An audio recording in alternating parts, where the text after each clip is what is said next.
فعل کی پانچویں اور آخری تقسیم، اس کو آپ سمجھیں وہی طریقہ کار کہ میں آپ کو بتاؤں گا کہ کس وجہ سے یہ تقسیم کی جا رہی ہے اور کتنے حصوں میں کیا جا رہا ہے، کون کون سے حصوں میں کیا جا رہا ہے، ان حصوں کی مثالیں اور تعریفات کیا ہوں گی، میں آپ کو سب انشاءاللہ تعالی میں آپ کو بتا دوں۔ سب سے پہلے اس کی وجہ کے اوپر بات کرتے ہیں کہ تقسیم خامس یعنی پانچویں جو فعل کی جو تقسیم ہے اسے کیوں کیا گیا ہے۔ تو یاد رکھیں اسے زمانے کے اعتبار سے کیا جاتا ہے، زمانے کے لحاظ سے کی جاتی ہے یہ تقسیم، اور اس اعتبار سے اس کی دو نہیں، ابھی تک تو ہم پڑھتے آ رہے تھے دو قسمیں، اب اس کی دو قسمیں نہیں ہیں بلکہ اس کی تین قسمیں، ایک فعل، نمبر ایک ماضی، نمبر دو مضارع اور نمبر تین امر۔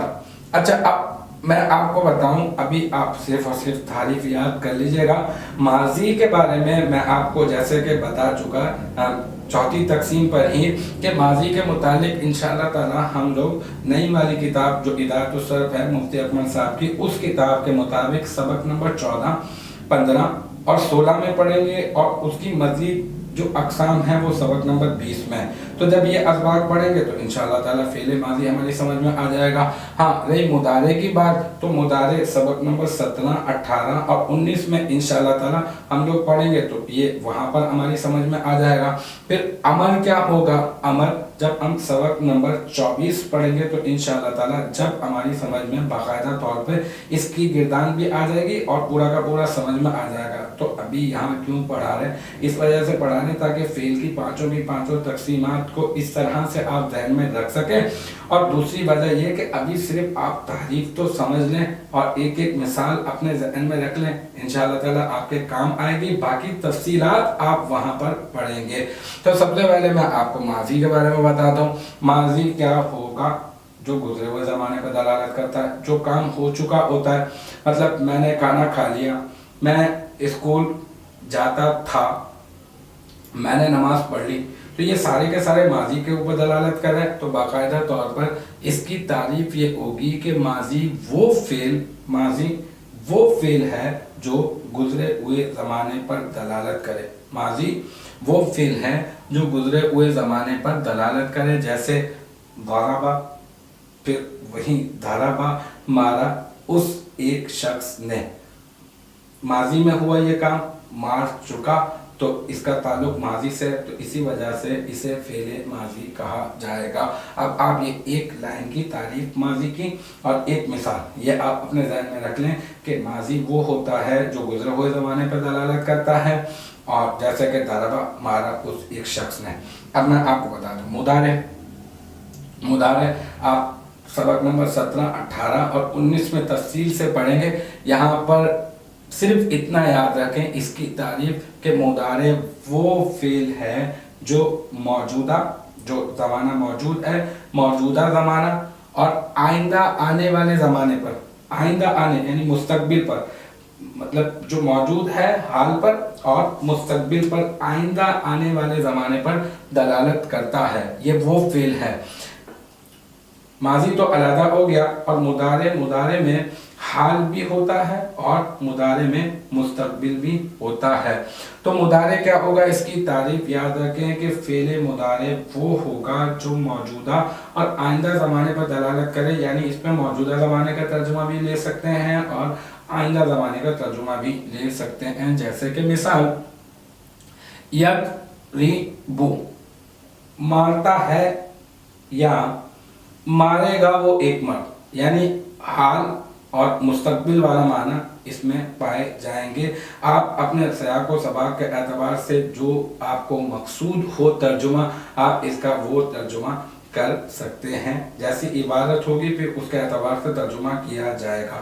پھر میں وہی بات کہوں گا آپ کو کہ مضارع کی ابھی فی الوقت میں آپ نے اتنی تعریف یاد رکھنی ہے کہ مضارع وہ فعل ہے جو موجودہ اور آئندہ زمانے پر دلالت کرتا ہے، جیسے کہ یضرب، مارتا ہے یا مارے گا وہ ایک مرد۔ اب میں آپ کو اس کی تیسری قسم بتاتا ہوں، امر۔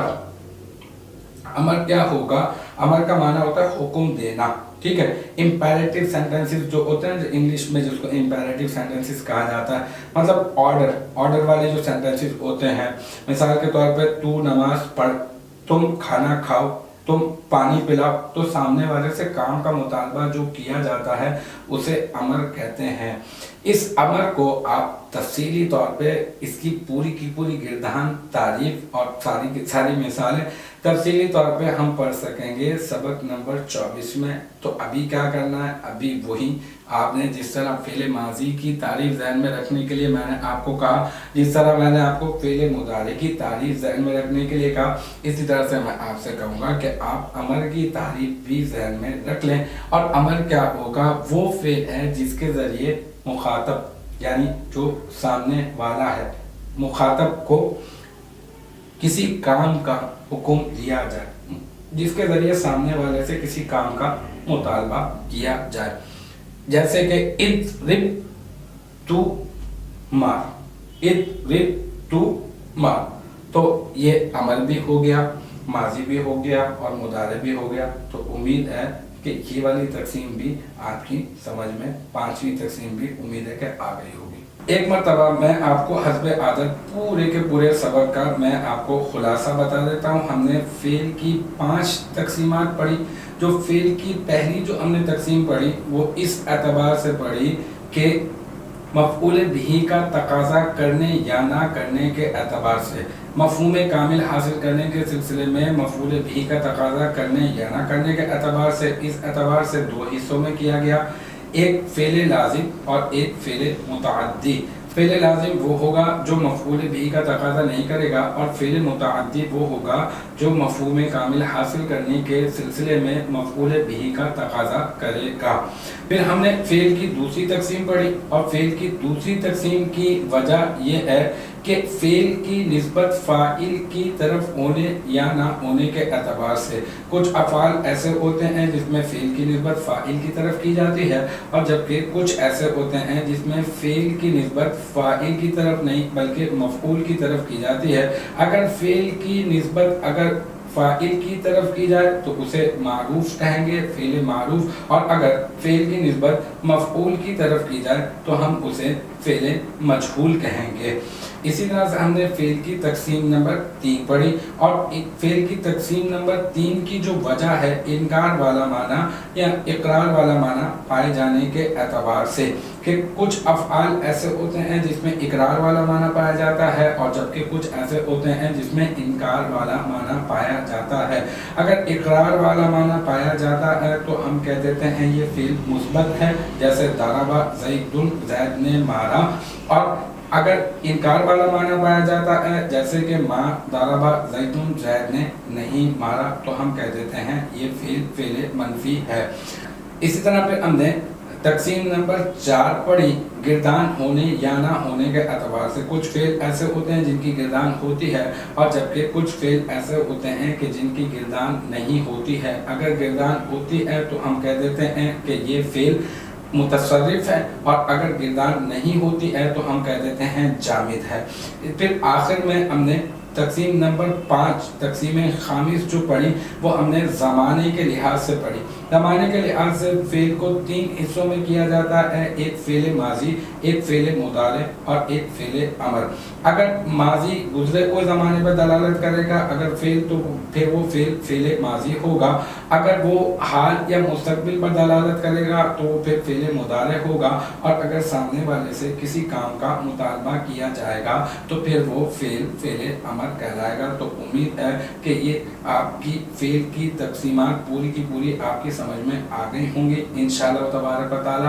نیکسٹ ٹائم اگلے سبق کے ساتھ ملاقات ہوگی۔ آپ اپنا بہت خیال رکھیے گا۔ وآخر دعوانا ان الحمدللہ رب العالمین۔